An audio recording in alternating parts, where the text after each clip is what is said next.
যে তুমি তুলসী ডাইজেস্ট এগুলো বাড়িতে রাখো, ঠিকঠাক খেতে পারো।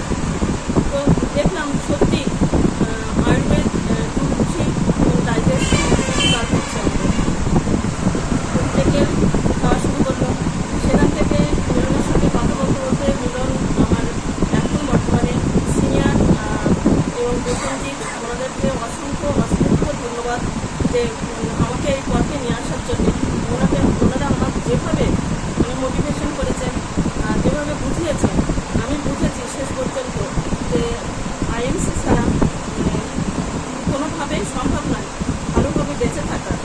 ভালোভাবে বাঁচতে গেলে অর্থনৈতিক এবং স্বাস্থ্য দুটো জিনিস যদি আমরা সমানভাবে চিন্তা না করি, তাহলে ভবিষ্যৎ প্রজন্ম খুব দুর্দশার মধ্যে কাটাতে হবে, সেটা আমি বুঝেছি। এবং দীর্ঘদিন ধরে ওনারা আমার যেভাবে